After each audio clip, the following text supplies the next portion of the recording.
हर हर महादेव, जय श्री राम। आज मैं जिस विषय के ऊपर बात करने जा रहा हूँ वो ये है कि जब तंत्र के कारण शरीर में नीले रंग के निशान जो पड़ते हैं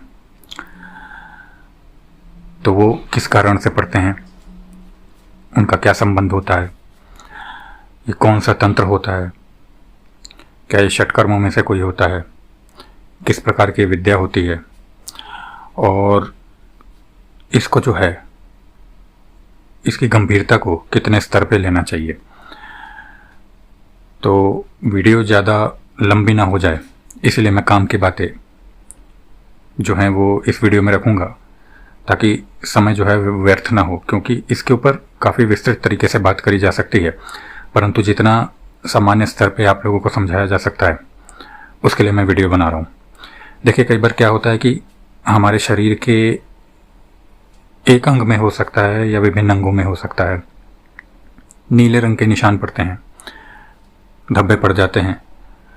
जो कि दवाइयाँ लेने के बाद भी या जो भी चिकित्सा पद्धतियाँ हैं वो लेने के बाद भी वो पूर्ण रूप से ठीक नहीं होती हैं। अर्थात जो ये नीले रंग के निशान हैं, धब्बे हैं, ये बने रहते हैं। विशेष रूप से ये जो होता है ना, ये पैरों में अधिक होता है या हाथों में भी होता है कई लोगों के, परंतु पैरों में अधिक होता है। मैं यहाँ पे केवल नीले रंग के धब्बों की बात नहीं कर रहा हूँ या निशानों की बात नहीं कर रहा हूँ कि कोई प्राकृतिक टाइप के निशान बन गए, उस चीज़ों पे बात नहीं कर रहा हूँ। यहाँ पे कई बार जो क्या होता है, जब तंत्र का संबंध होता है तो नसें जो होती हैं वो साफ साफ से हाथों में या पैरों में वो दिखने लगती हैं कि वो नीले रंग की हो गई हैं और वो मतलब कुछ फूल गई हैं, है ना, उनमें सूजन आ गई है। तो ये दो तरीके से हो सकता है। प्रथम तो इसके अंदर या तो कोई शारीरिक विकार है जिसका कि संबंध चिकित्सा पद्धति से है, तो उससे हो सकता है। तो व्यक्ति को सबसे पहले तो अपना जो है वो दिखा लेना चाहिए, डॉक्टर इत्यादि से दिखा लेना चाहिए कि भाई कोई ये जो है ये रोग संबंधी विकार तो नहीं है ना, और उससे संतुष्ट हो जाना चाहिए। परंतु प्रायः ये होता है कि जब तंत्र का विषय आता है तो ये पूर्ण रूप से इसमें लाभ नहीं मिलता है। जो नसें जो उग रही होती हैं या जो धब्बे जो बन रहे होते हैं विशेष रूप से पैर में या हाथ में, वो ठीक नहीं होते हैं, उनकी सूजन ठीक नहीं होती है, वो नीले रंग बने रहते हैं और इससे जो है वो काफ़ी दर्द रहता है और कुछ भी करने के बाद भी, मतलब उस पर कुछ भी लगाने के बाद भी दर्द में तो आराम मिलता है परंतु वो ठीक नहीं होता है, थोड़ी देर बाद वैसा ही रहता है। तो इसमें क्या होता है, इसमें जो है वो सर्वप्रथम आप लोगों को, जैसा मैंने बताया कि यदि आपकी कोई दवाइयाँ काम नहीं कर रही हैं और आप लोगों को लगता है कि कोई तंत्र का विषय है, तो इसमें जो है मैं इसी विषय के ऊपर बताने जा रहा हूँ कि ये होता क्या है और क्यों होता है।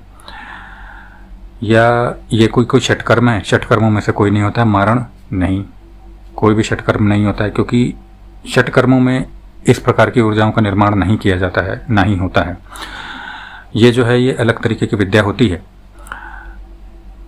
जिसका कि प्रयोजन सिर्फ और सिर्फ एक होता है कि व्यक्ति को किसी भी तरीके से जो है वो पंगु स्थिति में, अर्थात उसका जो शरीर है वो चलने फिरने की स्थिति में ना आ पाए, उस प्रकार से उसको ला दिया जाए। और विशेष रूप से ये अपना जो प्रभाव है, वैसे तो मैंने जैसा बताया कि कहीं भी दिखा सकते हैं, परंतु विशेष रूप से अपना जो प्रभाव है ये अब जो है वो पैरों में दिखाता है, पूरे पैर में दिखा सकता है, पैरों के निचले स्तरों में दिखा सकता है या फिर हाथों में दिखाता है ना। अब इसमें जो है इसकी गंभीरता को कितना लेना चाहिए, कितना नहीं लेना चाहिए, तो गंभीरता का स्तर आप इस तरीके से लगा सकते हैं कि यदि इसको नहीं किया जाएगा, मतलब इसका जो भी है, इसको यदि लंबे समय तक छोड़ दिया जाता है तो ये क्या करता है कि धीरे धीरे जो है ये चलने फिरने की स्थिति को जो है वो पूरी तरीके से बिगाड़ते रहता है और व्यक्ति को इतना ज़्यादा दर्द होता रहेगा कि वो सीढ़ियाँ तो छोड़िए, वो मतलब सामान्य स्तर पे चल भी नहीं पाएगा कुछ समय के बाद, कुछ महीनों के बाद, या इसको वर्ष छोड़ दिया गया तो उसके बाद। क्योंकि मैंने ऐसे बहुत सारे जो हैं वो देखे हैं उनमें, और उनमें जो है सामान्यतः यही निकल के आता है कि सबसे ज़्यादा उनको जो है चलने फिरने में बहुत ज़्यादा समस्या होती है, बहुत ज़्यादा ही समस्या होती है। और उनके नीले नीले रंग के जो हैं धब्बे हैं, ये नसों के वो हैं, वो पूरी तरीके से दर्द करते हैं और वो ठीक नहीं हो पाते। बाकी अलग अलग स्तर पे अलग अलग भी दिक्कतें दे सकती हैं वो, परंतु यही होता है। तो ये जैसा मैंने बताया, ये कोई षटकर्म नहीं है। इसमें जो विद्या होती है उसका मैंने प्रयोजन बता दिया है। अब जो है इसमें क्या ये केवल मतलब ये किस प्रकार की शक्ति होती है, तो देखिए क्या ये शमशानी होती है या कोई दूसरी शक्ति होती है। तो देखिए इसमें एक भी शक्ति हो सकती है, शमशानी भी शक्ति हो सकती है, परंतु जो कार्य करती है वो मुख्य रूप से क्या कार्य करती है, जो मंत्र है, मंत्र की ऊर्जा कार्य करती है। मंत्र कोई एक नहीं होता, मंत्र भी अलग अलग तरीके के होते हैं, और जिनका कि ये है कि स्तर जो है इतनी प्रचंड ऊर्जा में आपके शरीर में उसका प्रक्षेपण कराया जाए कि वो ऊर्जा जो है वो स्थिर हो जाए, बाधित हो जाए। विशेष रूप से ये क्या है, ये रक्त संबंधी विकारों को बढ़ाता है, जिसमें जो आपकी नसें हैं पैरों की, हाथों की, वो फूलने लगती हैं। वो उनमें जो रक्त का प्रवाह है, जब वो पूर्ण रूप से सुचारू रूप से नहीं हो पाता है, तो धीरे धीरे जो नसें हैं वो उनका जो रंग है उसमें, क्योंकि धमनियों में यदि आपका रक्त ठीक से बह नहीं पाएगा तो वो नीले रंग की होती जाएंगी और उस प्रकार से नीले नीले निशान पड़ते जाएंगे, थोड़े चाहे ज़्यादा, वो निर्भर करता है ना। अब क्या ये पुतली तंत्र के माध्यम से किया जाता है या सीधे कर दिया जाता है, कोई क्रिया होती है? तो दोनों चीज़ें इसमें होती हैं। पुतली तंत्र के माध्यम से भी किया जा सकता है, सीधे भी किया जा सकता है। तरीका यही है कि किसी तरीके से जिसके ऊपर भी जो करा जा रहा है उस व्यक्ति तक इस ऊर्जा को पहुंचाया जाए और उस ऊर्जा को जो है वो ठहरा दिया जाए। क्योंकि देखिए हमारे हाथों या पैरों से जो है वो ऊर्जा का प्रवाह सबसे ज़्यादा भी होता है और निकलते भी कम है। तो क्या है कि वहाँ पे यदि ऊर्जा किसी तरीके से यदि जम गई, स्थिर हो गई और उसने नसों के अंदर अपना प्रवाह बना लिया, जैसा मैंने बताया ये रक्त संबंधी एक विशेष प्रयोग होता है ना। मैं यहाँ पे खुल के इसके बारे में कुछ नहीं बात कर सकता, परंतु मैं आप लोगों को इशारों में मैंने आप लोगों को समझा दिया है किस प्रकार की क्रिया होती है। रक्त संबंधी पूर्ण रूप से क्रिया होती है, जिसका कि अर्थ ही यही होता है कि जो है रक्त को वो किसी तरीके से उसके प्रवाह को बाधित किया जाए, जिससे कि व्यक्ति जो है वो चलने फिरने की स्थिति में असहाय हो जाए जैसे जैसे जैसे जैसे समय आगे बढ़ता जाए। अब क्योंकि व्यक्तियों को ये लगता है कि इस प्रकार का भी ये तंत्र से संबंधित ये चीज़ नहीं होगी, क्योंकि लोगों को तो यही लगता है कि भैया हाँ,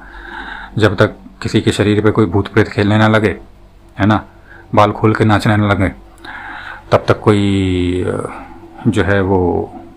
इस प्रकार की समस्या नहीं होती है।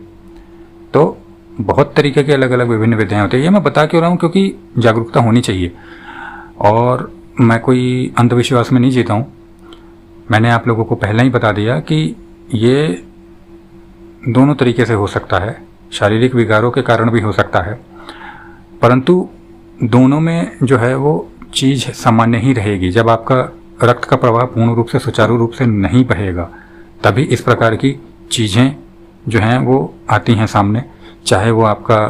रोग से संबंधित हो, है ना, शारीरिक विकार हो, या फिर